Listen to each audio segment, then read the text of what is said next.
Biggs. Mabuti na lang at nandito ka. Kung hindi, baka kung anong ginawa ng Nando na yon. Bakit? Nandito rin naman ako ah. Kayang-kaya ko naman kayo pagtanggol kung kinakailangan eh. Oh, please. Andito ka nga sa likod ko eh. Natakot ka eh. Naku, kala mo lang yun. Siyempre, ni-estima ko yung tao. Pag malayo, mas makikita mo kung anong dating niya. Ano ba naman ang palag mo doon eh? Ex-convict yun.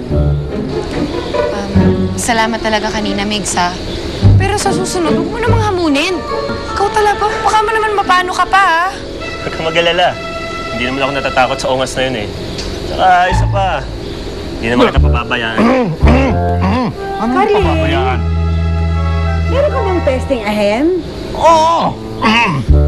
Pesting ehem na kailangan mawala na eh. Tay, nagmagandang loob na nga si Migs, eh. Magandang loob ah. Alam mo, mas titignan ko pa ng gusto yung ihong pumunta rito kaysa dito. Ha? Eto, bantay sa lakay ito eh. Sige ho. Mauna na ako, Chad. Mabuti pa. Salamat ulit, ha? Wala yun. Hindi naman kita pababayaan eh. Gusto sa'yo, nandito lang ako lagi. Ay, sa inyo rin po. Ay, Tumigil ka nga dyan.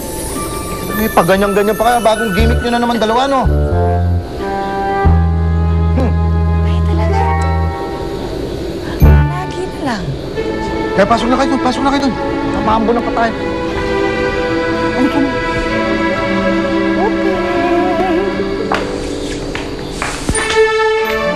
Ito na nga, ito na, Tay, ito na.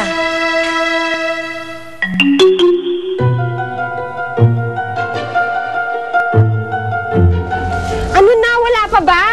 Kanina pa tayo naghahanap dito, maghahapon na, ang kati-kati pa. Ma'am, pwede po kaya ipagpabukas na lang natin yung paghahanap kasi medyo hapon na po, ang dami pa po naming trabaho sa loob. Ah, nagre-reklamo ka pa, Leb? Pwede bang ayusin mo na lang yan? Hanapin mo. Ikaw din, Day. Bilis! Ma'am, baka naman may nakakuha na nun. Hindi! Hindi pwede! Hanapin nyo na, dali! Dalian nyo!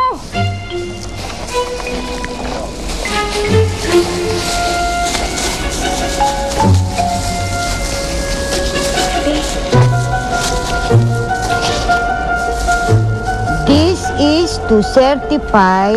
Akin yan! Akin yan! Ito na. Ito na. Okay na. Maligo nga kayo. Baba.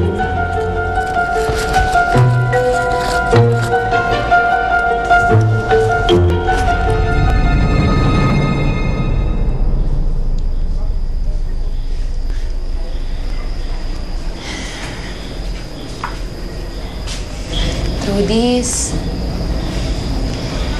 hindi ka na naman makatulog?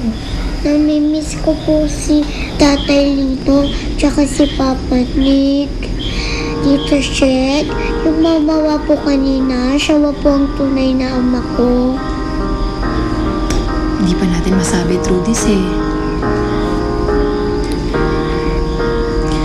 Sandali. Kanina ba nung niyakap ka ng mama yun, ano ba naramdaman mo? Hindi ko po alam.